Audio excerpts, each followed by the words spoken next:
It comes to people when it's saving money, with losing weight, with all that stuff. It's like, why do you keep getting yourself in the same problem? It's really because of you. That's it. It's you know the mistakes you make. You're just choosing to not do them. It's because you ruin it for the attention. That's an interesting perspective. So you think it's more attention? It's like attention seeking. Yeah. It's like attention to yourself and from others.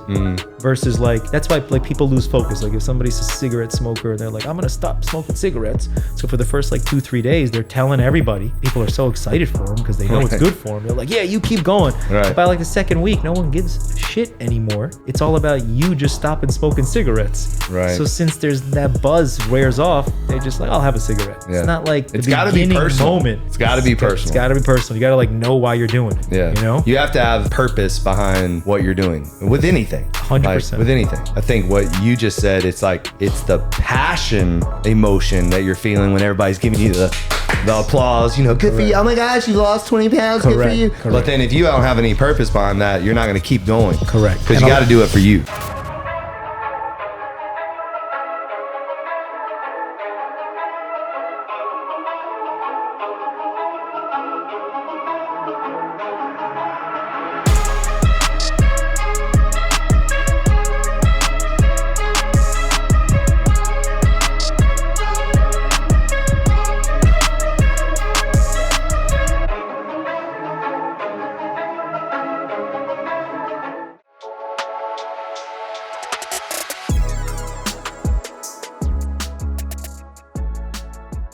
I remember sitting on the couch at the Flamingo Athletic Club. So the design of that gym is you walked in, the elevators opened up, there was a front desk right there, and then you walked around the corner, and to the right was like a little lounge area, kind of similar to this, with a TV, and there was a couch and 2 chairs, and then to the other side was the smoothie bar and whatever, and then the gym was beyond that. But that area is where the trainers would hang out, you know, in between clients and stuff. And I remember sitting there, and I hope I'm accurate, but I remember a fat guy in a red hoodie. Burgundy. Was it burgundy? Okay, yeah. Good. Yeah. Better than red. But burgundy hoodie came up to me and was like, you know, and then that was our first like meeting. Yep. Am I accurate in that? Yes, that is. Isn't that kind of wild? I mean, you know, we didn't date or anything, you know what I mean? So you remember the first So the very first time we met, I remember. And I thought that was kind of cool. So for me, it was exactly like that, but you were chill, feet up. I was nervous, like approaching you. Yeah. Because like you said, big guy, seeing you train all these people there, and I needed help, and I just based on who I saw you training, and I don't know if I could drop names. I think it was the lead singer of Creed. Yeah. At the time, I was training Scott Stapp, the lead singer of Creed. Yep. And I approached you and was like, I need a diet. I need to lose weight. You drew out a diet for me. You were very direct. I think that's still the same way. That's something that, you know, over 20 years is hung around. And I think it was like 2 days later, we were like, how's the diet going? Why don't I just train you? I got open book right now. I'm gonna train you every single day. Yeah. And it was like that. Like the next day we started training every single day. And that sweater's long gone. And to kind of fast forward, how long did it take? So you lost 80? 6 months, 80 pounds. So in 6 months, and correct me if I'm wrong, you did everything I asked you to do. To a T. Yes. And in 6 months, you lost 80 pounds. Yep. Yeah. And but like in shape too. Like in shape, muscles, like the whole nine. And to this day, you've kept it off. I've kept it off. Maybe 10 here and there. Yeah. But immediately right back to the same things I was taught and just drop it. Amazing. And then I'm sure you're aware of this, but I talk about it in like the very, very first book I ever wrote. But your family. So then after that, I remember you introducing me to your extended family, I should say, because it was a lot of them. Yep. Came to me, and I had the opportunity to train all of them. Yes. And I'll probably butcher everybody's name, but it was Fancy, Jimmy, Sandy, Joe, William, Becky, my brother Michael. Like it was the entire Saka family. And I'll tell you, like, if it wasn't, and I'm serious about this, and I that's why I've been trying to get them to come here, you know, Fancy, like if you're listening to this, you owe me a visit. But and Jimmy too. Well, and Sandy, all of you. But we would not be here today if it wasn't for your family. And so, which means we wouldn't be here if it wasn't for you. And I mean that tremendously. I really do. Because in that time, what happened was because they were paying me so well, I was able to accelerate my vision of finally opening my own location. So I didn't have to train so many hours because I was able to train them in a short time frame, but still get paid handsomely, have enough to pay my bills and to operate while drawing the future legacy and having that, moment. And then also learned a lot. Like Sandy poured a lot of wisdom into me. Fancy and Jimmy the same, but Sandy for the most part was just he was like just a wise old man. And like to this day, some of the things he said to me has stood the test of time. And then one of the things he said that just absolutely was humbling, but kind of came to fruition is he said, if I could put in a bottle how I made him feel, then I would be a billionaire. Wow. And we put it in a can, guys. So I always now that, you're an investor with the company and you're involved in this, it's really cool how life works and how, because it hasn't always been sunshines and rainbows. I mean, we've had it out. We've had, different things, but I think the love and the respect and the appreciation has always been there. And so it's really cool to see it come full circle, Oh yeah. And if we can ever get the rest of the Sakas involved, then it might really come full circle. But I'm glad you're here today. And let's talk a little bit about, I want to talk about also just when you are that heavy and if I'm using the wrong terms, feel free to say, but you're overweight. Because of that, you're probably a little insecure because you're heavier. And just tell people, talk a little bit about the psyche, because I've never been fat. I don't know what that even feels like. So, I've been injured, which I think there is some correlation to that. There's some things that you struggle with mentally when you're injured. But I think, there's a lot of people out there that are in your shoes that you were in back then. And now you're sitting here, and I hope you don't mind, driving a Ferrari, dressed this way, successful man, amazing father, husband, you know what I mean? What got you to that and change? What do you think it was? First is starting, that's most people's problem. I think a lot of people get overwhelmed. So for example, someone heavy looks at someone like you fit, and that's overwhelming and intimidating, that they think I'm going to live in the gym. It's going to be this crazy process. Can I make that commitment? Do I have that willpower that this guy has? Because he's clearly never been fat, but I'm fat. What's different about him than me? And I just said, I'm just going to approach this guy. And I'm not really good at approaching people, or at least in the past, that wasn't my thing. So wasn't asking you on a date, but I was approaching someone I don't know that's very physically fit and asking for help. Yeah, it was a transaction, but I needed the help. So me taking down that wall of just starting the process was number one. And number two, you started off by saying perspective. Most people look at fitness and health as suffering. And that's the problem, I think, with a lot of and that's the problem. And they look at the cheat meal, the escape, you just got out of jail. I don't look at it like that. Early on, I did. It was difficult. Go 6 months without eating anything not good for me was really hard. So coming off that diet was just struggle. I only look at food right now as a gift. I eat to feel good. Most people just think that the garbage they're eating is what makes them feel good. Right. It is an absolute not fact. It's a lie. If it doesn't make me feel good, I don't touch it. I don't look at the cheat meal as the release. I look at that as the suffering I put myself to. And it's not a psyche. It's just I really feel that. I feel bad food is not good for you. And if I want to feel good, and I got a wife and I got kids and I want to do good and feel good, it's really up to me. I control it. I don't let commercials of food and burgers and all this and new restaurants opening get in my head. I really couldn't give two shits. Right. I do what's good for me. Because it makes you feel good. That's it. And when you feel good, you operate at a higher frequency. You operate better. You're more clear. There's clarity. There's 100%. more energy for the family. And when you got 3 kids, you got to have massive energy. That's 100% right. Yeah. I don't do it. I don't eat well for a trip I'm going on in a bathing suit I want to fit in. I eat well for tomorrow, for today. I eat well always. There's not like an end. If there's an end, you stop. I don't stop because I'm just trying to feel good always. Right.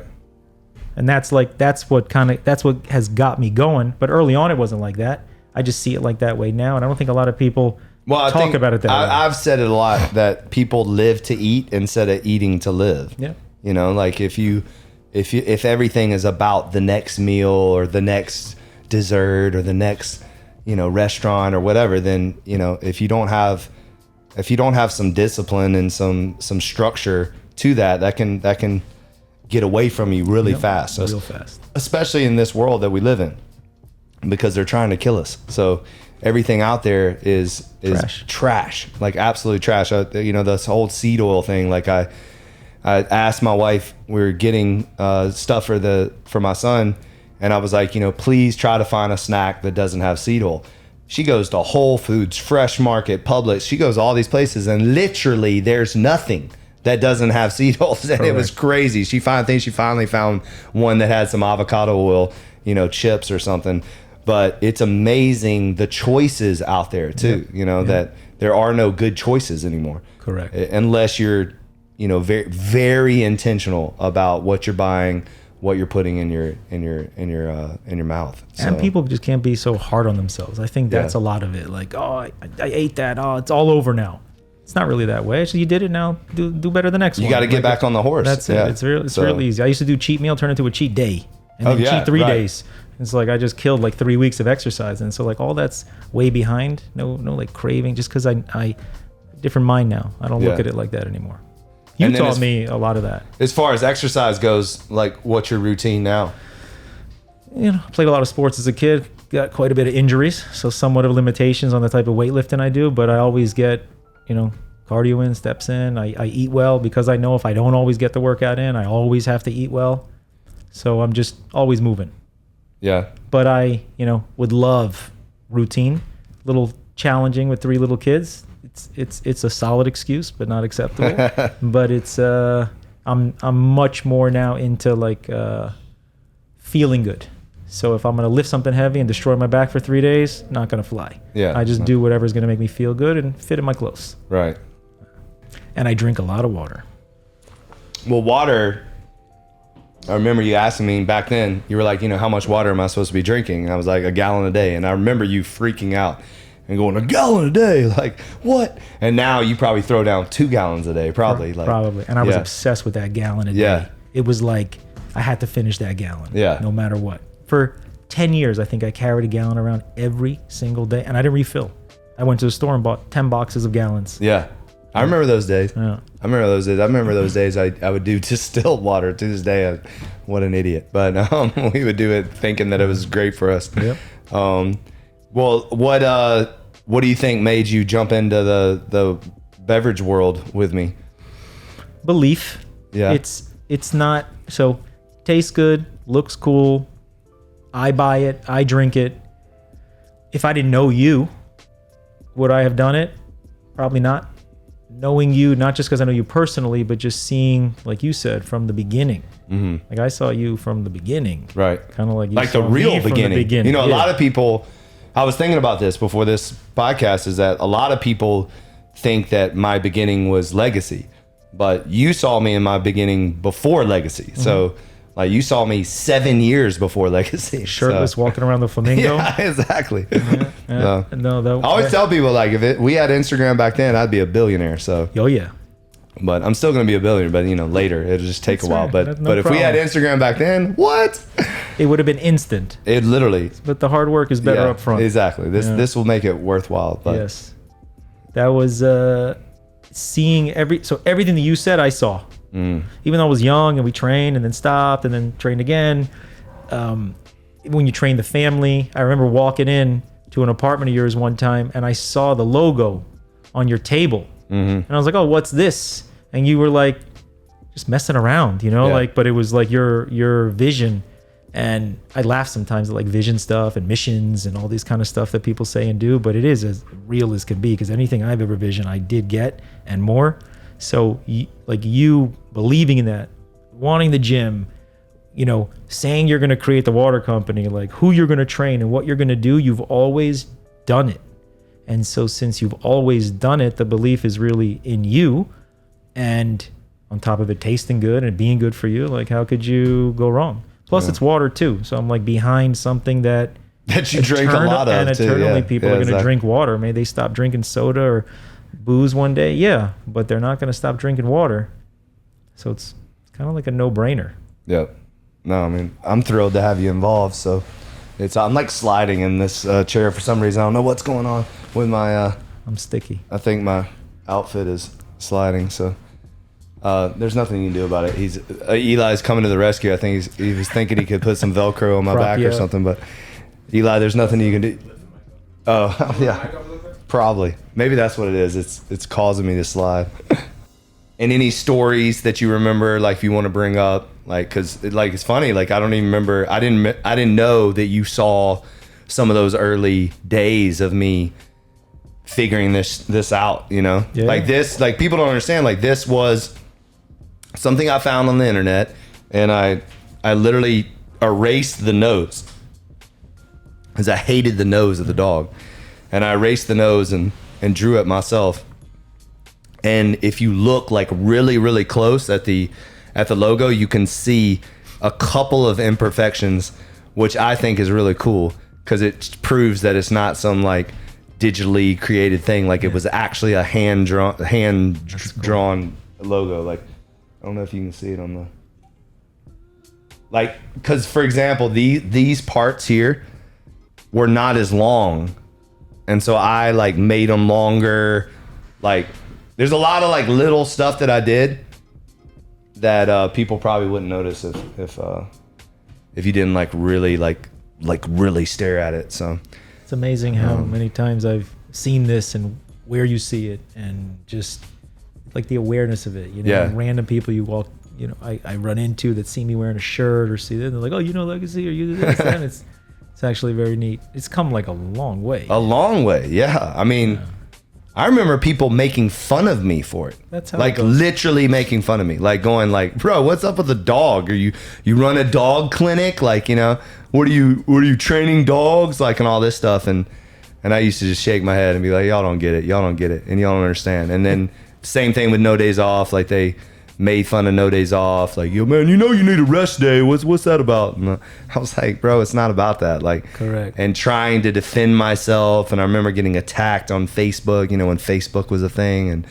And I just knew that eventually people would get it. Like eventually it'll work itself out. And it took a decade, but you didn't stop. You know, if you not most people, a lot of people would stop, you know, just not push forward. I remember one of the times you were training me. It was interesting when you were training me. You pulled me to the side, probably like a month in, and you would push me and like push me and yell at me, and it was like, but it wasn't suffering. It was just like, this guy's trying to push me to the max. Like randomly, I'm like huffing and puffing in the corner. You're like, now go run down, you know, go down the stairs. I'm going to time you and run all the way back up, and I know exactly how long it takes. And I'm going to time you, so I'm going to know if you stopped, even though I can't see you.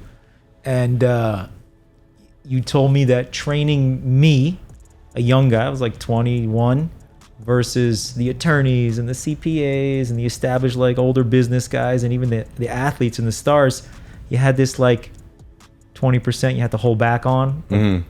Killing them, you know? Yeah, right. But like me, I was like you told me I was like the fun one to train because you could like get me to do whatever you wanted. Yeah. And that's probably what made it work so well. Like, and you taught me a lot. And you did everything. I did everything. Because, you know, what I can't stand about trainers, sometimes they want to take all the credit. At the end of the day, yes, a coach, a trainer needs to guide that person and push them and hold them accountable and all this stuff. At the end of the day, you're doing the work. Yes. You're doing the work, and you should always feel proud about that and the fact that you did everything. You just said it. You did everything asked of you, and I think that's the biggest reason why people fail is they try to find shortcuts and they don't you're given a blueprint. I'm saying if you do these things, you will get these results, but yet you don't want to do those things. And it just blows my mind. So people do a lot of things in life for attention and what it sounds like. So that 1 hour of attention you're training them is what they're paying you for, and they're not really in it for the goal. Right. I was in it to get out of it. You weren't supposed to train me my whole life. Maybe that sucks for personal trainers. They're like, I don't want to lose this client. This is like another client I got on the hook and on the books and on the books. You're supposed to teach that person enough that they're like off the tit. You know, at some point you're like off. You know everything you need to do now, and you're gone. Like you taught me a lot of little things, like don't drink between meals, drink water at room temperature, don't do this, don't do that. So like all of those things were just things that stuck forever. It was a lifestyle shift. It was a lifestyle change that lasts forever. Yeah. And you're 100% right. I think when you hire a coach or a trainer, you should also be learning. Like, don't just go and go and learn, and then go and apply. I always say, like I told my staff, you learn it first, you apply it second, then you pay it forward third. So we should be learning ourselves. Yes. We should certainly be applying what we learn, because if we don't apply it, then knowledge is a waste of time. And then once we establish that we've learned it and applied it, then you should go tell someone else and pay that forward. And I know you've done that. I mean, you did it to your whole family. Yes. Like, so that was tremendous in the sense that, I mean, you have some of your family members are like trainers now because of that. Like Becky's a trainer, which is crazy to me, but it's amazing.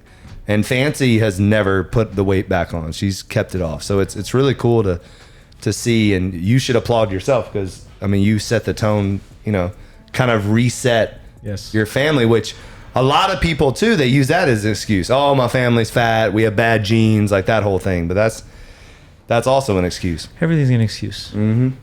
It's harder, you know, in when it comes to money, when it comes to business, when it comes to anything somebody does in life, the hard work's got to come up front. Whenever it's too easy, you're going to pay later. If you pay early, you usually keep it. And, you know, it's like all these like fads when it comes to losing weight, when it comes to making money, when it comes to anything that's quick, you're going to 100% pay later. Like the lotto concept, you know, they spend it all. If you put in 20 years of work, treat it differently. Right. It's like the same thing as this. It was just like handed to you. You just had this from day one. Very different than like the gym over there by the train tracks. They used to flood and all that. Like it was just a different place, but it had to start there. Right. Do you think that some of the lessons you learned through that process of losing 80 pounds, that you started to apply some of those lessons and disciplines and little things to your life, like to your relationships, to your job, to your do you think that kick-started a lot of your success, or did that come later too? So I'm the type of person who has to do something first to learn the lesson. You know, like some people would be like, hey, you shouldn't do that. You know, that's not going to be good for you. And they're like, okay, Dad, thanks for telling me. Not going to do it. Right. And I'm like the one that's like, all right, you told me. I'm still going to go do it. And I'm going to realize that it's not good for me. And then I'm going to go. Like, don't touch the oven. It's hot. Correct. And you've got to touch the oven. With the whole hand. So that you can make sure that it's hot. Correct. Yeah. I've done that with everything when it comes to making money, when it comes to losing weight. Like I didn't grow up heavy. Yeah. And I grew up eating a very specific way and eating, you know, by religious standards, kosher. Right. So then when I wasn't eating kosher anymore, I was like, I'm going to try all this stuff I've never eaten before in like a year window. And that's how you put on a lot of weight. So it used to be everything home cooked versus I'm going to eat everything out all the time. So I did all that. And then I had to do the opposite. Right. So same thing when it comes to, I'm going to go buy everything I want because I never bought it. And then realize I don't need any of it. Same thing. So I'm teaching myself that's not the way to do it. But yes, I have taken the same approach of if I did it wrong, this is what I'm going to change. And it's a lot of like, it's all the little things and not beating yourself up about everything. Because if you do, you're just in a hole and you're never moving forward. Yeah. The kids are the one that are the, I would say, best thing I've ever done in my life though. Yeah? Yes. When did you get married? Married in 2015. 3 kids. And your first, how old is your first? 11. 11 already? Time flies. You do the math. That was prior to the wedding, which it's okay. And that worked out good. And we did what we wanted to do. Yeah. We have 3 kids now, a girl and 2 boys. And I would say that anything I did in my 20s, if I add it all up, maybe other than like some of the accomplishments that don't really mean anything at this point, best thing I ever did was have my kids. And if I could reverse it back, I would have had them 10 years earlier. Yeah. Nothing in my 20s. I started having kids in my 30s. Nothing in my 20s that I would replace with having my kids. And what do you think? What is? Elaborate on that, because I think, like, I love hearing this, because I couldn't agree more. Like, having a son is, it's the greatest thing ever, and I'm got another one on the way, so I'm super excited about that. But like, I know individually it's special individually, like, but is there anything like that you feel like you could expand on that other people could relate to? I think a lot of people who either don't have children or don't know if they're going to have kids, it's another one of these things that they look at it like it could be a burden. Mm-hmm. So they're only focused on the burden. They don't know any of the good. From being young, I've always saw it as like, it's like a piece of me. So whatever I do, it's like my keys coming with me. If I go on a trip, they're coming with me. Right. I don't look at it like, oh, I can't go on a trip. I can't go here. I can't do that. They're just coming with me. Right, so everything we do, they're with us. So we live a good, fun life, and they're always with us. Have you had the airplane meltdowns? Oh, I've had all of it. I've had peeing on the floor in a restaurant. I've had we've had every debacle you've ever imagined. The worst flights one time. He literally screamed from the time the plane took off, from the time it landed, and it was 3.5 hour flight, and it was blood like curdling, like I'm talking like the entire time. Nothing worked. We haven't had that. We've had the kick the seat for 3 hours in front of you. Yeah. The kick in the seat of the guy in front of him the whole time. And I'm like, oh my gosh. Like, this is like, I feel for this guy, Like, he probably won't have kids now because of us, Just a nightmare. And my wife, she's great because she just doesn't pay attention. She didn't even realize it's happening. And I'm like, for 3 hours, like nervous the whole time. It's amazing how our wives tune them out so easily.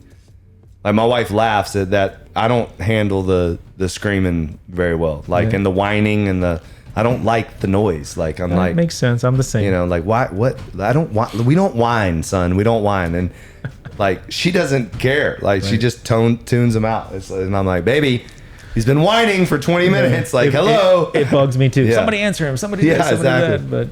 But it's what's it called? It is amazing to see the stuff they do that you teach them. Mm-hmm. And it could be equally bad, if you teach them bad stuff. But I've always wanted to do that. And to me, I find that a big, a blessing, as I say. But it's more than that. It's just, I'm very self-aware as a person. I think a lot of people in this world are not. A lot of people are selfish. And if you think about it, if somebody's selfish, if somebody's self-aware, it's like a form of selfish, right? You know about yourself. Mm-hmm. But it's interesting. Anybody who's selfish is like so unaware of self. Yeah. Like, they just have no clue that how selfish they're being. Right. So I'm because I'm self-aware, I know that it's not all about me, and it's about them. And that's where I don't see it as a burden. I see it as like an absolute gift. And doing it younger would have been great, because then even more energy, even more time, maybe more kids, Yeah. I remember early on, like, that whole thing of when you're putting your kids to bed and they don't want to go to sleep and they're screaming and, in your ear and you're rocking them or whatever. And I vividly remember those moments saying to myself, enjoy it. Yes. Like, enjoy it. And like, because you're having this battle in your brain, right? I'm tired. I want to go to bed. I don't want to do this. But then if you can just flip that, and while you're having this conversation in your head, you can just change that moment and say, enjoy, like, be present, enjoy this moment. Yep. This moment is not going to last. Like, you're not going to have a moment with your 2-year-old at 8 o'clock at night in that rocking chair ever again. you know, obviously you'll have it for that period of time, but you know what I mean? Like that moment is special. Yep. And when I did that, the crazy thing was if I really did it, like really honestly was honest with myself and calm my mind, he would stop crying and it just would like soothe. It doesn't work every time. Trust me, you know, I'm not trying to say that word, but it's like, it doesn't make you go crazy. And then it also just makes it more special. And another thing I would do is also think about my own dad in those moments and like where I am now with my dad and thinking about like I love thinking about how he thought when in those moments, like because I think that even makes it even more special because it's like, I mean, I'm 46, my dad's 73 and we're still hanging out and talking and it's like, that's great. What a cool thing. So and then, you know, having a son, if you can really think about like, yeah, your dad was in this position too. And like, I don't know, that whole like full circle thing is really cool. Yeah, by doing that, you're also present. Yeah. Most people are thinking about what they got to do next or when's this kid going to bed. It's just, it is true. Like there's been many times where I don't do that. I'm not like thinking about what am I doing in that moment. It's just about like getting it done. Like, okay, we got to get them to bed because they got to do this. And I changed that a lot. Last couple of years, I changed it because I saw it. Like that time slipping away, and somebody taught me that he spends every night with his kids 2 minutes. He purposely spends 2 minutes. As small as that sounds, it doesn't mean he's not doing other stuff with them, not spending other time with them. He specifically makes sure that he goes into each one of his kids' room for 2 minutes, and he'll time it so he knows he did it every day. Because there's so many days that it doesn't get done. He's not talking to them about their day. He's not doing anything. Or if they're all at the table, like all my kids are yelling. One kid's flipping, throwing food on the floor. You don't even pay attention to the other ones that are there. But in that moment, you're like with them. And I've done that now for a couple of years. Here and there, it won't happen. But it's incredible how much they pick up in that small period of time because they just want time. Well, I'm sure they also catch on to the intentionality that you're giving them all your attention. You know, that's something too, like these stupid phones, like, you know, when you're with your kids, put your phone away. You know, it's like, make sure they see you being intentional with them. Yep. Because like you said, they're learning from us. They're copying us. They're mocking us. They're doing exactly what we do. Like, and the words mean nothing. Yeah. You could tell them something, but they only go based on what they see. Actions, that what is they it. see. They're soaking up everything that they see. And if you're leading with positive actions, they'll probably turn out right. But if you're, you know, giving them a poor example, it's not going to end well. Yep. So most of the time, you know. A lot of parents want to like point out, oh, it's the school, it's the friends, it's the phone, it's this. It's 100% you. Yeah, that stuff's always going to be there. Yeah. They look at you for all that stuff. No, it's awesome. So you have an 11-year-old, almost 8, and a 5-year-old, and 5. And who's the nightmare? I wouldn't call him a nightmare. It's a all day mare. You know? It's like night and day, but an amazing kid, just flying with energy. Yeah. Dylan, he's the one that just turned 5-year-old? 5. He's the one that just turned 5. Big, like curly blonde hair and just a freak of nature. Like he's like as tall as my 8-year-old, like, and he weighs more than him. He's oh wow. He got your genes, not mine. And he's just a like specimen. So he's like so strong and so active that he like he was the reason I started trying to get fit again because physically he would just, I got tennis elbow from him pulling on me. He's just like so strong and active. It's crazy. Yeah. Is he doing any sports now? Yeah, we actually just signed him up for basketball. Yeah. And my 8-year-old, he's a stud about the basketball court. Oh yeah? Yeah, really good. And I saw you were just on the court. Yes, I was. Yeah, and y'all won. We won complete out of nowhere. Just how many points did you score? In the last game, I scored 11 out of 21. Okay. Yeah. 50% of the points, no big deal. No, that's not a big deal at all. That was random. Someone just called me and said, hey, you want to come play ball? I got the court for 3 hours and wasn't expected. That was at the Kaseya Center, right? Yeah. So that's cool. My knees are feeling it. Did was there people there? So the Heat played that night. Okay. He played the Rockets that night. So like the last game, you had probably 100 people that worked there setting up. So it was before the Heat game. The game was 7:30. We finished at 4:15. Cool. It was really cool. Yeah, and you saw the waters. I saw the waters. Yeah. I saw that was a. Was there any signage going up while you were playing? No, they only had like the logos for like this event these people had going on. That's still cool. Yeah. I believe we're doing a 3-on-3 branded partner tournament or something this year. Get me in there. Might be cool. The knee should be fine by then, whatever that is. What happened to your knee? Nothing. Just bouncing on that court 6 games in a row. Oh, it's just sore? Just sore. Oh, so you're being a puss. So. 100%. All right. Yeah, trying to get you can attention ice when I it can. later, sweetie. Yeah. I'll throw you in the cold plunge. Yeah. That's what I need to get into.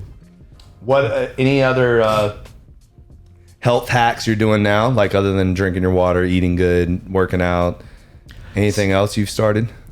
Nothing specific, meaning I hate to say like a fad. It's not a fad, but I hate breakfast.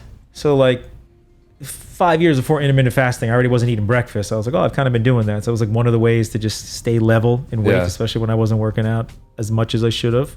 I've always drank my water. Like that's the key. Just always drink water. Don't eat too late.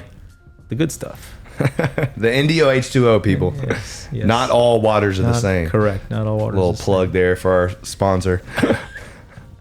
The cold, all this stuff. Cold plunge is great, and you have intermittent fasting. No, I've actually never done it. All right, we can't mention it if you're not doing it. So. I know. I just know it's great, but I find it's just a little bit funny because it's kind of like an expensive health hobby. It's not. Let me tell you what I mean. Let me tell you what I mean. So intermittent fasting, so it means I'm not eating, I'm starving myself, and I'm gonna sit in a cold bathtub. I'm just mocking it, but I believe it works, right? Right. It wouldn't be something someone who's got money is gonna do, right? Back in the day, you would not eat because you were broke, and you would not have hot water because you were broke, and now it's like everyone's doing all the opposite stuff, and that's what works. Well, again, I think it actually goes back to though that it's finding purpose in the pain, and what I mean by that is like a lot of times the things that make you uncomfortable are the things that actually are the best things for you. So working out isn't always fun, but that discomfort that you create in the workout, actually the most, when you're really uncomfortable during a workout is probably when you're getting the most out of it, whether it be high intensity interval training or, doing a couple more reps at the end of that set. Is those uncomfortable moments are when you're pushing yourself to get the results you want. The uncomfortable feeling of the cold plunge from a psychological standpoint, from a physiological standpoint, is what is benefiting. Sitting in the sauna at 190 degrees is not, sometimes it feels good, but most of the time, especially after about 15 minutes, it doesn't feel good. But that's where the benefits come in. So it's interesting, the intermittent fasting, when you're starving and you're really hungry, not feeding yourself, again, is where you're getting the benefits. So there's like a pattern there, and it's interesting. Like you said, it's interesting that the things that you would think would be something that you would almost be rewarded with are the things that you're not trying to give yourself. So whether it be food or discomfort. So it's uncomfortable. That's really. But I always tell people, like, once you find comfort in discomfort, once you find that space where the challenge is something that not necessarily you look forward to, because you don't have to look forward to it. That's another thing too that I think we have to shift our perspective on. You don't have to like something to do it. It's true. And I think most people operate, well, I don't like that. Do you work out? No, I don't like to work out. Do you do the cold plunge? No, I hate the cold. Do you wake up early? I'm not a morning person. Yeah. No one said you have to like it to do it. And I think if you can start doing the things you don't like to do, you actually will start seeing change in your life that you've never seen before. That whole saying of, if you don't do something you've never done, you're not going to get things that you've never had. And I don't know how to me that blows my mind, because if you know something's good for you, I don't know how you don't like it. To me, it's just, you have to like something you know is good for you.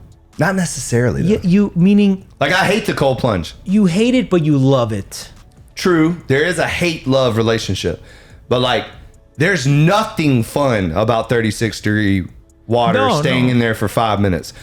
I don't care who you are. Like, and people that say, oh, it feels so good. Like, yeah, it feels good afterwards. But when you're in that tub, it sucks. Like, it's freezing. But to your point, there is that love relationship with the benefits. Correct. So I think, yes, you hate the moment, but you love the benefits. And then I think it's finding that point of is the hate-love relationship, can you get on the other side of it, you know, and then commit to it. Correct. But you know, people don't want to hear I think a lot of people don't want to know the truth, you know, like the truth, you know, like they say the truth hurts, you know, it's like it does hurt. It hurt the other day. It hurt. You told me a truth the other day. Like you know, it was interesting because I think you didn't want to do it, but you did it.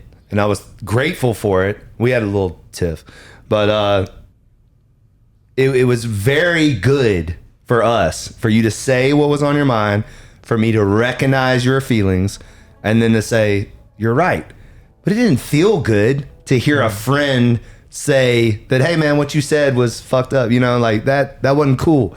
You know, it hurts. Like, you're like, damn, like shit, you know, but then if you can at least acknowledge it, then hopefully you don't do it again. Correct. Know? But it's also like who you're saying it to, right? Like, it was worth to say it to you. We know each other for a long time. I'm gonna say it. Like, you're gonna say something to a family member. A lot of people just, if you don't say something, it's not like a real relationship. Because they probably don't care. Because you don't care at all. Yeah. But I think if you the take home for me is, if you care about someone, or if you care about something, then you have to be honest, and you have to be truthful, and you have to say what's on your mind, so that you can work things out. Like, not everything. You're not always going to agree on everything, but at least understand where the other person is coming from. That's it. And like, try to find that space where it's like, hey, you know what, man? I understand where you're coming from. I might not agree with it. At this situation, I agreed with it, but I'm just saying, you might not always agree with it. Like, I could have walked away from that and been like, bro, you're 100%, crazy.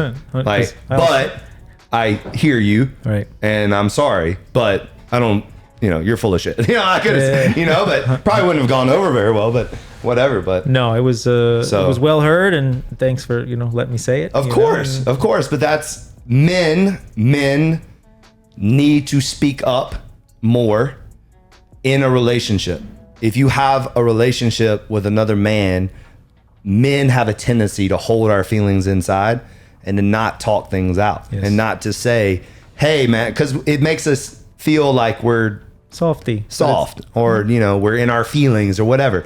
But the truth is, we're allowed to be in our feelings. It's okay to like have feelings. It's okay. Correct. And if you hold back, what ends up happening is you ghost somebody, you stop talking, you develop resentment, and then you ruin a relationship when all you had to do is just talk it out. Like, all you had to do is just say what was on your mind. That's it. Yep. So most people are like, want to be super tough or super weak, right? You know, like, they don't think that there's a middle ground. Like, it's all bullshit anyways. Like, I'm an alpha, I'm a this, I'm it's a that. All bullshit. It's all like, it's all bullshit. You called yourself that. Nobody said that that's exactly what you were. Like, you're that in the wild, not here just because you sell a lot or do a lot or lift a lot. To me, it's nonsense. You just, if that's what needed to be done, you just do it. And I don't, you can't care like what you look like, because then you never do what you're supposed to do.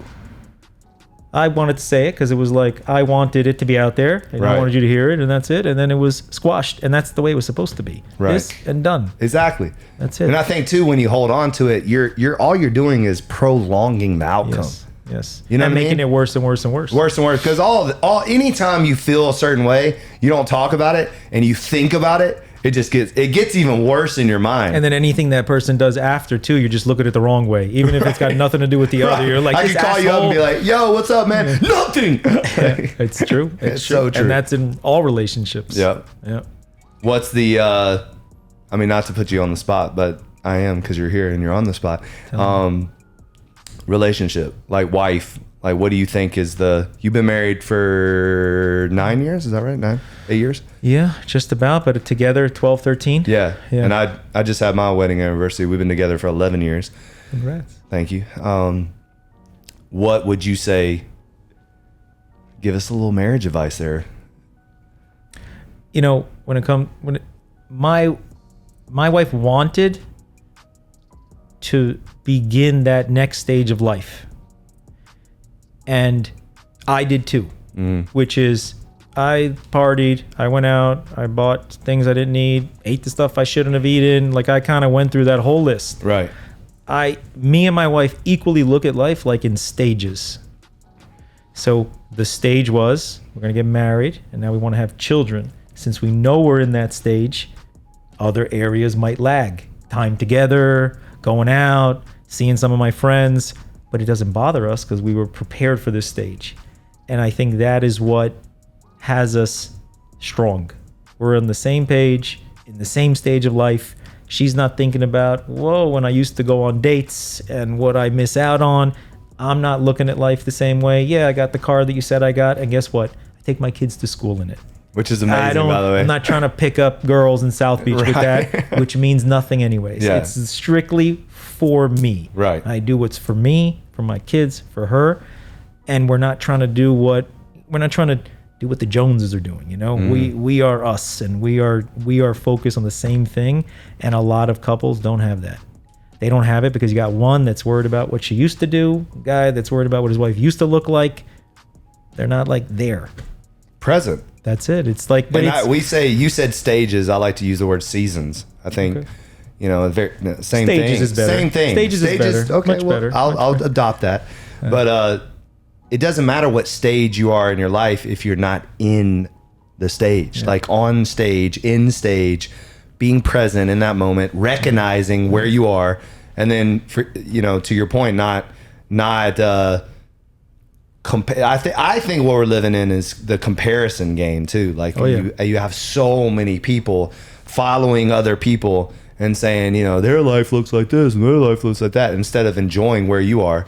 Yep. And there's so many things to be grateful for where you are with who you are, and not thinking about something else. And I think if you do that, you'll go further. Not to like shift towards, hey, like I'm a financial advisor by trade, but you are. But it is what I do for a living. So and without he is my financial advisor, by the way. But without giving financial advice, because I'm not supposed to here, this is general advice.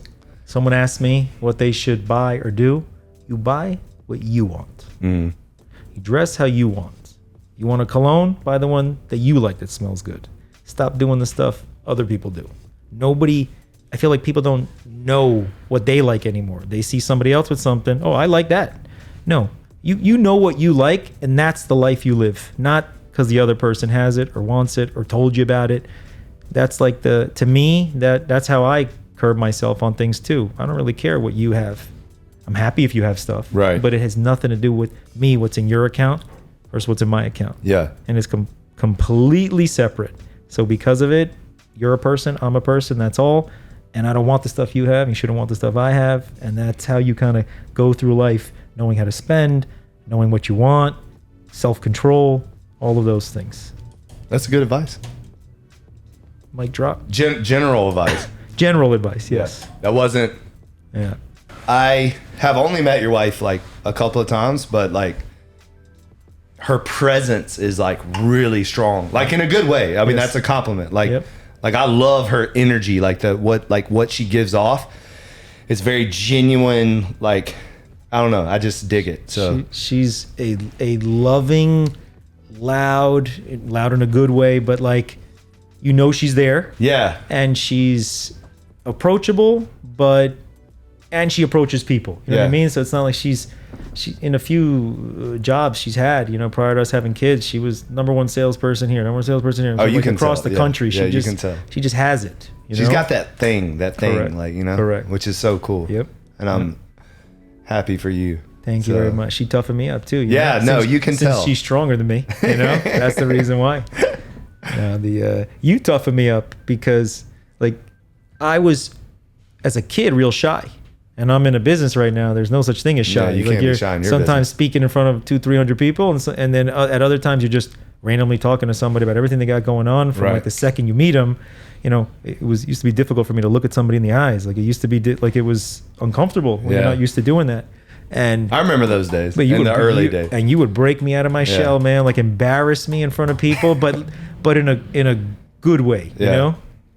Well, I think I found. This might sound strange, but I found your love language early on. Oh. Like, you know what I mean? No, I'm serious. Like a lot of people, and what I mean by that is that coaches and trainers, a lot of times they treat everybody the same. So when they have their way of doing it, but then they have a client that's not responding and they don't know how to adjust. If that makes sense, you know? And I think that what I've been gifted with is that I know how to adjust with certain people. I know how to like that pull and push, because you got to push people to get results out of them, but you also need to know when to pull back. And what was mine? What? Yours was push, push, push, push, push. But then there were moments where you needed encouragement and you needed a pat on the back and you needed a, you know, hey man, that was a great job today. Those kind of things. And I think I did that. Those. I remember those messages. I did those, you know. So, but overall, you gotta pay attention to what people need. Yes. If you're gonna get everything out of them that you want to get out of them. And if you only go one speed, then most of the time you're gonna lose that client if you're not doing the speed that they want. And then also too, you gotta pay attention to people's days. Not every day is good for people. Right. Some people have bad days, just like everybody else. So if they show up and you're not reading that and you're not feeling that energy, and then you just drive them in the ground when they just needed a conversation that day or a walk on the treadmill, then there was a lot of times where I would, probably not with you, because again, you mentioned that you were young and I was able to beat you up, but I had a lot of older clients that we would just go on walks. Literally, like I would show up to the gym, or they would show up to the gym, and I would immediately recognize that they just needed to get out of the gym and go for a walk. And I would go for a walk, let them just talk, and that was it. That was the workout. And I remember doing that for years with lots of clients. And I think that's the difference in long, like creating this. That's the difference in this being a career or just, you know, a hobby. Correct. So it was still fun though, even though it was like, you call it like punishment, and it was what I was looking for. It was fun because you're like a clown a little bit, you know what I mean? Like if a song comes on, you start like breakdancing. Right. I think I was working at a job. Well, we gotta have fun. Yes, I mean, you know, but you gotta make it fun. You would make it fun. Yeah. And I remember I had a job at the time that I would leave early and come back real late. And I was living in a building, you could only do laundry at a certain time. So I would like cycle through socks and underwear and gym clothes. And because I couldn't do laundry, I would just go buy more clothes. So I had like bins of dirty clothes, and I would have to go buy more socks, more underwear, and more of this, so I could just have clean clothes. Yeah. I did my laundry at one point, but I came to the gym one time, I swear, I don't know if you remember this, and I wasn't wearing underwear. This is really exposure out there. And the Flamingo gym was so big and so long, and we would train early, so it was quiet. But as we were finishing, it's when the crowd starts coming in. Right. And I remember as I left, I did my cardio, you kicked my ass and everything. And then you're like, and tomorrow, wear some underwear. And I was so embarrassed and so you shy. You turned blood red. Well, at least I didn't pull your pants down. So. No, that would have. That was fun. Did I help you move?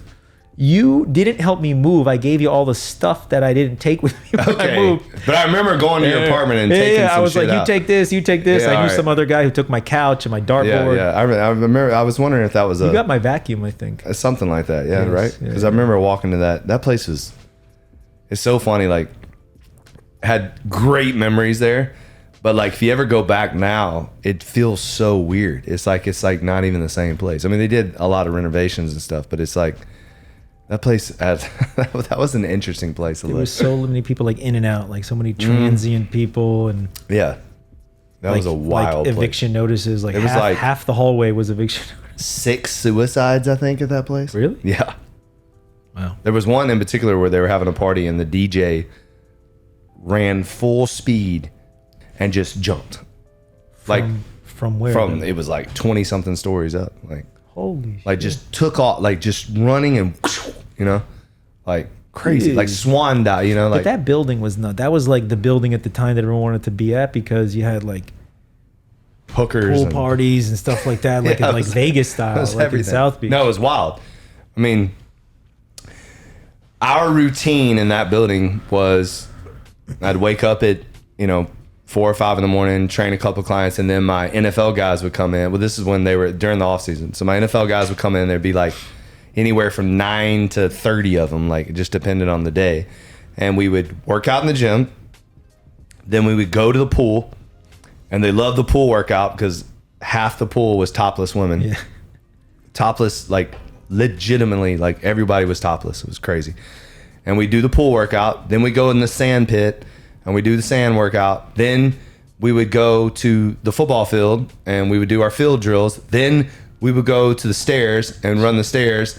Then we'd all go take a nap. And then we'd wake up, go to the club, be at the club till 4 or 5, 6 in the morning, and then start over again. Like, wow. And we did that for 3 years, 4 months out of the year for, like, that was like the thing. Yeah, you never did that with me any of the days. Thank you. Yeah, well, that was, I think that was after you. Probably. I started that then. Right. Yeah. I think so. I can't remember the timeline. I remember being at the gym and like seeing some of the people you would train. You'd be like, all right, get in there and go run with him. And I'm like, they're running with some guys that play professional baseball. It's me. I thought it was cool. It was. Did you ever go to? Did we ever train at all in the old warehouse? Yes, we did. Right. Yeah, a little bit. Right. Yeah. I used to come in a lot and work out myself, and I was like early bird with like Joe. Remember he was there, like, cleaning the mats, and you had all that stuff in the back, and then the MMA stuff. Yeah. Yep. And I would come in there and I would train, and then there was a window of time where you were training, and then you and I were working out together. Okay. Yeah. I remember that. Yeah. That was fun. Like all that little stuff was just like a little ignition of starting again. Yeah. You know, like a rehash of stuff, but it all ends up coming down to be the same, you know, and just doing something every single day. I tell people all the time, it's the slow drip. Like, you know, everybody wants to turn the faucet on and get the results and take this pill and shoot this shot and, you know, go hard in the paint for 6 weeks and then fall off the wagon and do it all over again. And so it's the roller coaster ride of health and fitness. Whereas that if you would just show up for yourself every single day and just make the right decisions most of the time. And again, it's like you said earlier, like most of the time. We're not saying all the time. Correct. But more wins than losses, more days, more good days than bad days, and you can keep that going, then eventually you're slow drip, you're chipping away at the life that you want. You're chipping away at the body you want. You're chipping away at the health you want. But it's the stopping, the quitting, the reversing that creates the roller coaster ride. And it's like, and I think that people quit on themselves because of small, tiny mistakes or letdowns, and they make those into these huge deals. Correct, and then give up. Like, you know, they say they're going to do something, and then they don't do it for one day.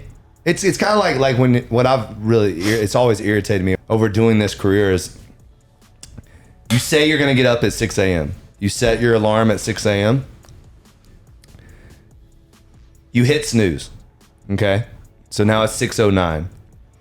And you literally say to yourself, oh, well, it's not 6, so I guess I'm not going to get up. And then you go back to sleep. Like, that's the dumbest way to look at life. Like, if you say you're going to get up at 6 o'clock and you happen to hit the snooze and it's 6:09, but now you're up again and you have an opportunity to hit the snooze and go to bed or get your ass up, just make the decision to get up. Now, granted, I didn't want you to hit the snooze in the first place. Correct. But yeah, you're human. You know, it does feel good sometimes to hit the snooze. So you hit it. Okay, well, don't just quit on yourself just because you hit it once. And that's what happens. Or you do have the people that hit it like every single 9 minutes, which cracks me up. I mean, I've been that guy before, so I totally get it. Yeah.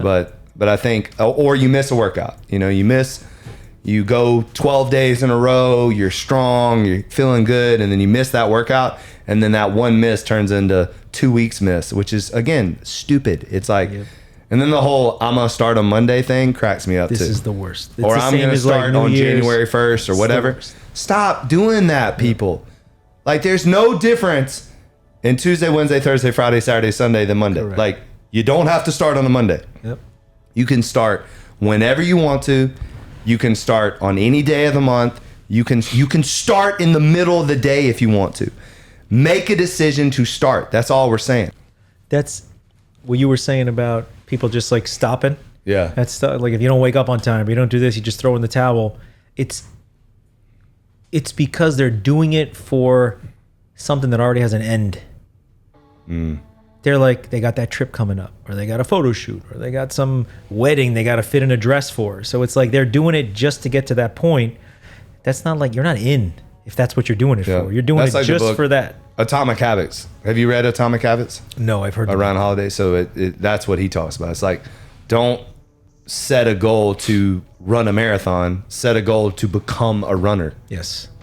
You know what I mean? Like, if you're gonna do something, become that thing. Don't just do it to hit a goal or whatever. Like he's not in, like, goals are not something that he believes in, you know, because it's like, it makes sense. Which, I mean, I think there's two sides of that. I mean, you can have, if you're, in my opinion, if you're disciplined enough to set a crazy goal for yourself and you want to hit it, that's awesome. But if you're doing it to hit a goal and then stop, yes, then you're missing the mark. Like, that's just stupid. Like, you know, and there's so many, and that, again, that goes back to what I said. That's what creates the roller coaster ride, is because you say this year I'm gonna, you know, weigh 220 and lift this much, and then you get it, and you're like, okay, I did it, and then you stop. Correct. And then you lose everything, and then you go back. I mean, I've literally witnessed clients over the years that have lost 80, 100, 120 pounds and gained it all back and then some. That's crazy. And it's the most depressing thing for me to watch. So I can't imagine how they feel. But we'll talk about a sad moment. Like, I have some friends that happen to me. It's just, something's off. You know, like that, like the reason for doing it is the wrong reason. Yeah. You know, it's to get over a breakup, or to, you know, feel temporarily good about yourself, but it's like kind of like a self-sabotage way. Right. People that self-sabotage, it doesn't, no matter what they do or what you say, until they snap and they start realizing why they're doing it, they're never going to do it. It comes to people when it's saving money, with losing weight, with all that stuff. It's like, why do you keep getting yourself in the same problem? It's because it's really because of you. That's it. It's you know the mistakes you make. You're just choosing to not do them. It's because you ruin it for the attention. That's an interesting perspective. So you think it's more attention? It's like attention seeking. Yeah. It's like attention to yourself and from others. Versus like, that's why like people lose focus. Like if somebody's a cigarette smoker and they're like, I'm going to stop smoking cigarettes. So for the first like 2-3 days, they're telling everybody. People are so excited for them because they know it's good for them. They're like, yeah, you keep going. Right. But by like the second week, no one gives a shit anymore. It's all about you just stopping smoking cigarettes. Right. So since there's that buzz wears off, they're just like, I'll have a cigarette. Yeah. It's not like it's got to be personal. Moment. It's got to be personal. It's got to be personal. You got to like know why you're doing it. Yeah. You know? You have to have purpose behind what you're doing with anything. 100%. Like, with anything. 100%. And I think what you just said, it's like, it's the passion emotion that you're feeling when everybody's giving you the applause, you know, good for you. Oh my gosh, you lost 20 pounds. Good for you.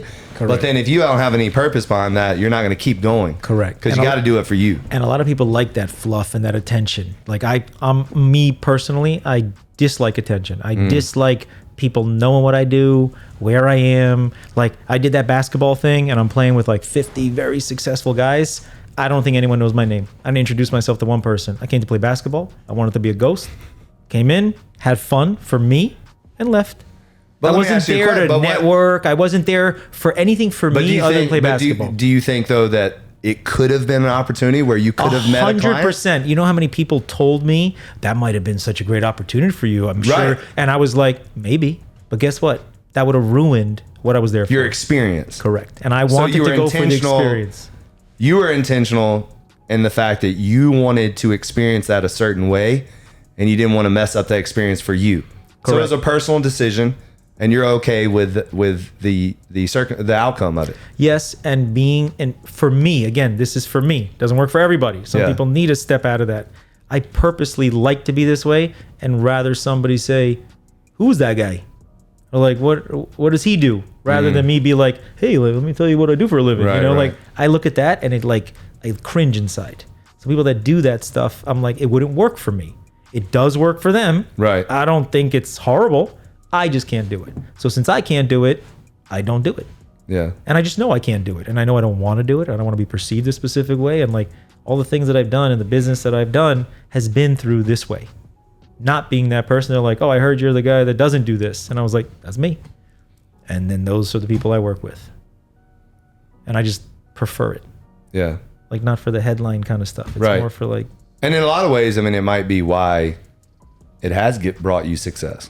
I do think that's the reason why. You know what I mean? Because I think sometimes, I don't know if mystery is the right word, but there's something when you play, not small, but when you play like, not like you're the man, like people are like very attracted to that in your world, you know, like. Yeah, they really are. Because the opposite is what they're used to. Right.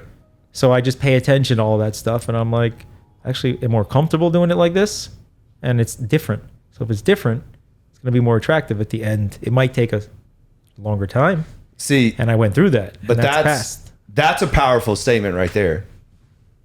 I just had this conversation. Doing things differently. Did we not just have this conversation? I had it with them. Doing something differently oftentimes takes longer. Yes. But if you're successful with it, it lasts longer. Yep. And you're actually planting a seed that other people can adapt and learn from because you're willing to go through the tough times for it to pan out. Because in my opinion, extraordinary things take longer to do. Anyone can copy what other people have done that's successful, but can you create your own lane of success? Yes. And I think that's kind of what I got from that is that you've created 100%. your own lane and now you're going down that path and hopefully eventually, you know, whether it be your kids or your colleagues or your friends or whatever will see that and maybe they adopt that, you know? Yeah. So, or not, like, and that's okay. But it's worked for you. It's patience. Nobody has patience anymore. I can be patient. Yeah, I want stuff. There's things that I want to do and I want to get, but I know what takes patience and I know what I could do quick. So like the stuff that I know is worthwhile, it's going to take more time and you just take the time. It's not lazy.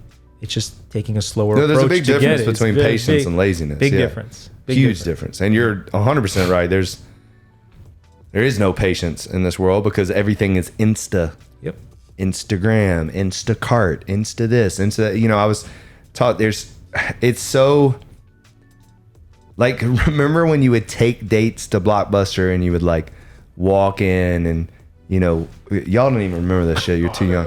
You do? All right. So maybe you're not that young, but like you would take your date and you would walk around and like, you know, take your time. And now it's like, you can literally rent a movie in 2 seconds. Like it's crazy. And I think that in a lot of ways, listen, technology is great and it is awesome that we can do that. But I think there's a lot of moments and time that like the CD stores and the, you know, where you went and looked through the CDs and there was an excitement. The opening of this. Remember like when you would take that CD home and you had to get something to open the side of it and open it up and then you blew in the in your CD, to put the CD in and played it for the first time. There was something magical about that. Those small things create patience. Yeah.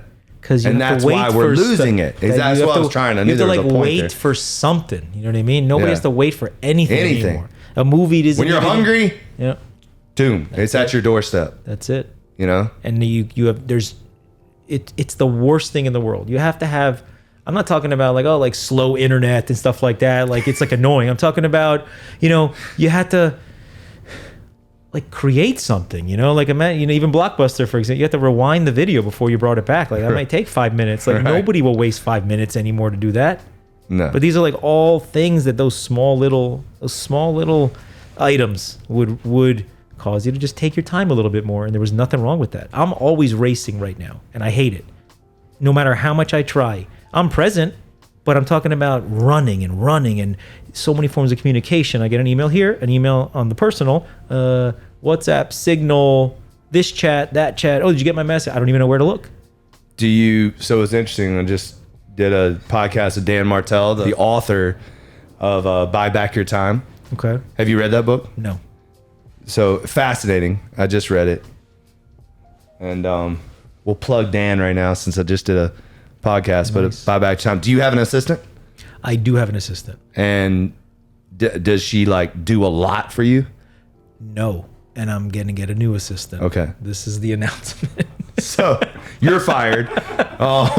What's her name? Does she know yet? No, but Okay. that was one of my when I took December and I kind of mapped out, this is what I'm going to do. Not starting January 1st for exactly what we said. I started December 15th. Okay. And I began then, but I took the whole month to plan it out. And that was one of the things that I want. This individual is just going to be personal assistant, not like a hybrid mix of everything. Yeah. So I'm going to send you that book because I think it'll help you a lot. Like it's already opened my eyes a lot. Like I definitely need an assistant, but I think it'll help a lot of this, like that fast, and the messages and all that stuff. Like So you lose track of it. He kind of like paints the picture of how to buy back your time. Got it. So that you can expand what a lot of the things you've said today is like things that you want to do, that you want to do with your family, that you want to do with your business, that you want to do with your time, that it helps you, opens up the calendar, opens up the possibilities because you're more organized and more structured. Like one of the things that enabled me to be sitting where I am today is creating systems and procedures for my business to scale. Yes. But I think we can do that. And what he coaches you in the book is that you can actually do that in your personal life as well. So it doesn't have to be just systems and procedures for your business. You can also apply this to your personal life, which also accelerates your business. Because when you have someone doing, like we think that it has to be 100% all the time. But if you can actually have someone do 80 to 90% of what you could do 100% of, eventually that's going to actually help grow you further than you ever could by yourself. No, that makes sense. And I've had tremendous issues with just time, not necessarily time management, just too much to do within too little time. And I think we all face that. I mean, I come home all the time and tell my wife that I say it all the time. I walk in the door and I say, I made myself come home because I'm not missing, that moment with Seven at the end of the day, what have you. So, and that it's weird that we actually have to say that, like it's weird to feel that way because I mean, we do a lot in a day. Yes. So to say like, oh my God, felt like I didn't have enough time is kind of scary at the same time. So yeah, but you gotta saying no. Like this whole thing, like I'm gonna say yes to everything. No, you can't do that. I did that for so long, and now it's like no to everything. Yeah, no to everything if I don't really want to do it, and that's the greatest change I've made. Because look, it's great to have the. We'll talk about freedom. Yeah, but it's great to have the offers, right? Because if someone's not asking you anything, then what do you have to say no to? But like, hey, let's go to dinner. Let's do this. Why don't we go here? Why don't we do that? Like all that stuff that I was just like, yes, yes, yes, yes, yes. I'm like, I don't want to do any of it. Like I just did it, but I really don't want to do any of it. I didn't want to go anywhere in the holiday season when my kids were off on purpose for the first time. I don't know how many years. And we had one of the greatest like holiday seasons because we weren't preparing to leave. Getting adjusted when we got back. We did the same thing this year. It's amazing. Yeah. Because it's like you're really controlling things. Yeah. Everything else is what's normally controlling people. So it's all of this stuff we're talking about. If you control your time, your diet, your this, your that, you're in control rather than what's controlling you, which is all of this shit that exists right now. Yeah. It's like there's just so much stuff out there. Like so much stuff to do, so much information, so much, and patience also I think is about slowing down too. Like I mean the best way to say is we're get shit done guys is the easiest elementary school way to say it. It's like entrepreneurial people find ways to get it done. We don't panic, we don't find excuses, we do not complain, we find solutions, we pivot when there's problems, we connect people, we get shit done. That's just who we are, what we do, and we thrive in chaos. And so that sometimes means and as we get older, I think we're identifying it sooner rather than later. Sometimes because we thrive in chaos, we create our own chaos. Yes. And so now I feel like I'm learning to manage that and to not create chaos, to not react, but respond. Right. Take a deep breath, think about it, and respond. Don't just react, all the time. And, Right. In the past, as you know, I was definitely a reactive kind of person. I'm very similar. So I think now I and then also too, because of that, and I think I just demonstrated that hopefully with you earlier, is like, listen, just listen to the other person and hear them, so that you're not just like only thinking about the way you think, Yes. like hear how someone else views something and hear it and listen to it and pay attention to it so that you can either learn from it or at least have empathy to whatever the other person is saying. So, That makes sense. I don't know, like all that makes sense, and you're very aware of yourself, like self-awareness. That's like the biggest. Oh, it's huge. It's like the biggest issue with, I think, the entire planet. Nobody knows what they are. Like, that's what you are. Work with that. Yep. Don't change this. Don't do that. Everybody's trying to just be something else. Or be Well, someone I say else. this is how I say it. Is that, and you know that, no days off is never taking a day off on you. It's a commitment to becoming your best self. So what does that look like? I think a lot of times when I say that to people, they think I'm trying to change them. And that's not what it's saying. It's saying take the essence of who you are, the true self, the authentic self, and become the best version of that. That's what it is. It's saying, this is who I am. This is the core of who I am. And there's good stuff and bad stuff. But this person that I am, I'm going to be the best version of that person that I can be for not only myself, but for everyone around me. Yep. But it has to start with self.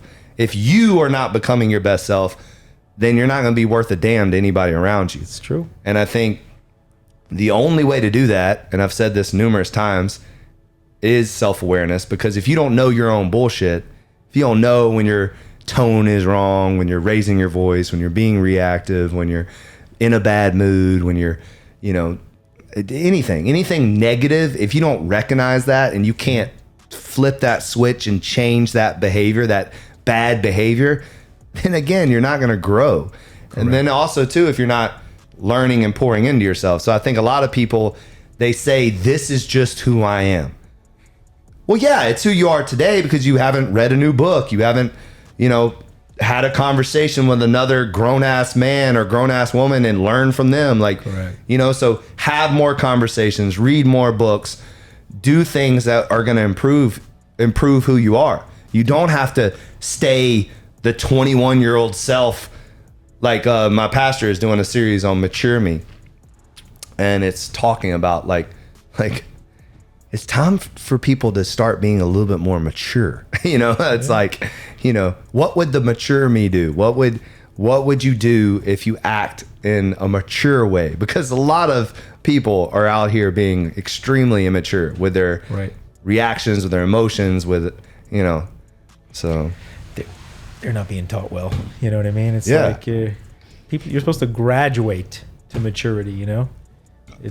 And I don't think stages. It's the stages. That's it. You're one thing in your 20s, you're another stage in your 30s, you're another stage in your 40s. Like, correct. And if you're not growing, you're dying. In my opinion, like you're just, there's leaves falling off, and you're not adding roots and branches and flowers. Like.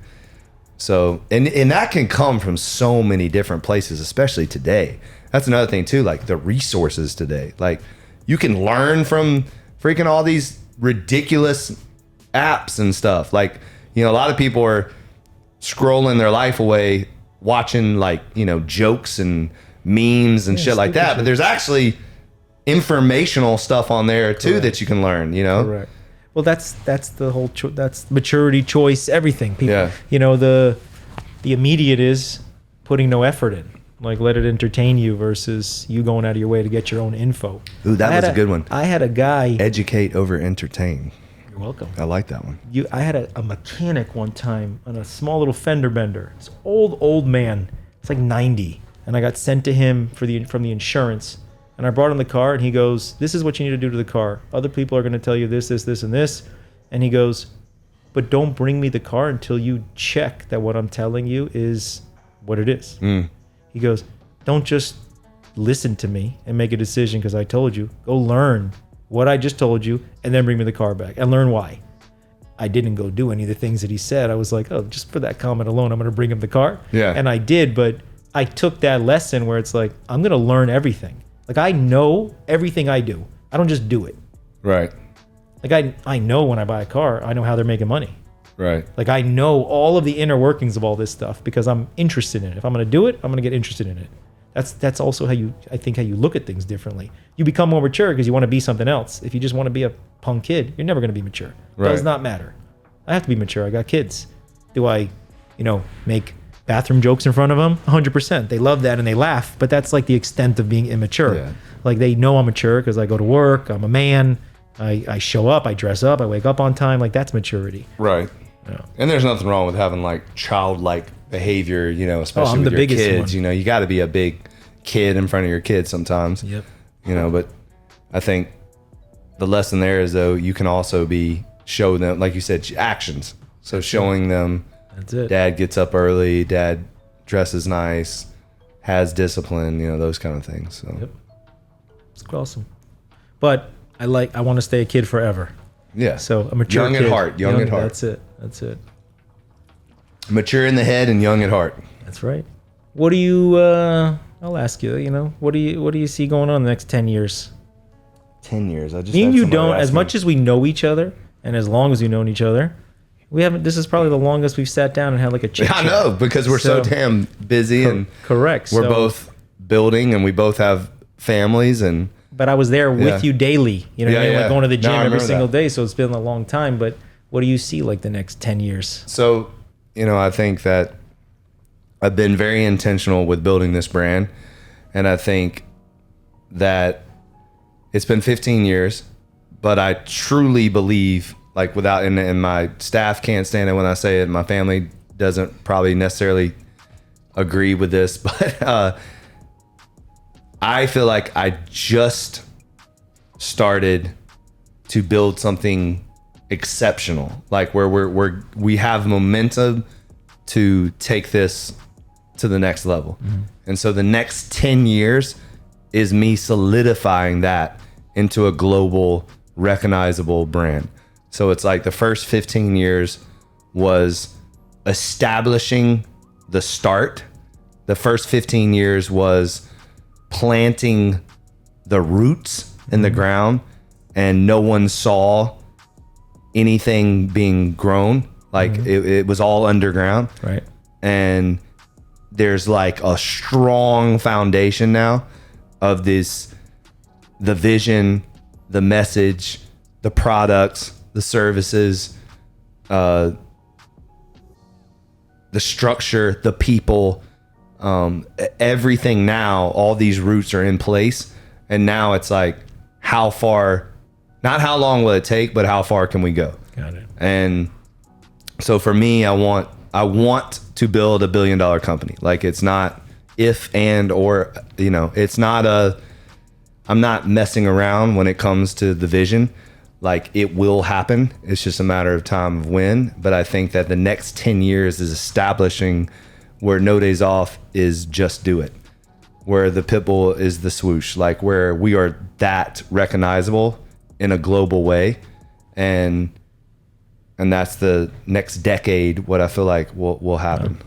So, Listen, you've already made everything else happen. but I think that one of the things that stood out to me too is this, well, I guess last year, so we've already moved on from that, but this is the first year, or last year was the first year that, again, what I say about like the roots in the ground and stuff like that, you're building.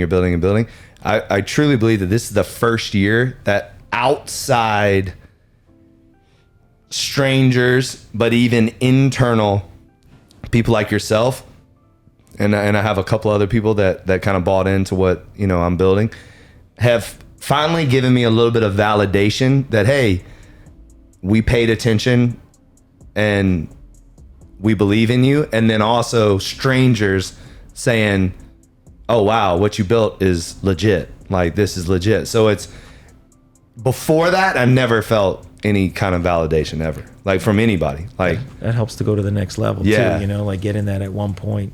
So to have it from both sides, from have like internal people that you've known for years, be like, you know what? I want to go on this ride with you, you know?